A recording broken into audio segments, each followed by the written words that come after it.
This week, CBS News 24/7 is launching a new series taking a look back at some of the big stories we've covered and providing an update on where things stand today. It's called CBS News Revisits, and the idea is to bring you the stories of a person, place, or community well after the spotlight has left. Tonight, we are revisiting a story from January's devastating wildfires, one that has stuck with me ever since. It's been just over 2 months since wildfires burned through L.A., killing more than 24 people and displacing tens of thousands. California officials say they finished cleaning up nearly all of the toxic debris, but the rebuilding efforts are just getting underway. A UCLA study estimates the damages could exceed $160 billion. Back in January, we spoke with Kristina Levy. She lost her pizzeria to the fires and was forced to evacuate her home in Topanga. During our conversation, the future of her property seemed really uncertain. I've been a pizzeria owner since 1980. My family opened their restaurant in Topanga in 1980, and then my husband and I opened up the other family shop in the Palisades in the year 2000.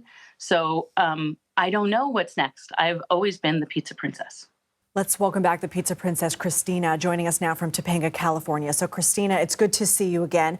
You first saw your restaurant, or what was left of it, February 23rd. Take us back. Describe to us what you saw. Yeah. Well, it was really hard to get down into Malibu to get the pass. There's a pass that you have to get to be able to drive into the Palisades so that they can control who's going in and out. So when we went down to get our pass, we came down PCH first, and that was very like you had a pit in your stomach when you were driving through there, because the devastation was really blew us away. When you're at home, you don't even realize what to expect. And then when we went to go make the left, go up to our restaurant at sunset, it really just was shocking that it was gone. It was, but the realization was a very intense and overwhelming feeling. Yeah, because you first learned about it, as we saw again on the news, and then I'm sure seeing it just creates a whole nother gut punch. So I know everything. It was really intense. You mentioned the pit in your stomach when you were driving down PCH. What about the Palisades neighborhood? How has it changed?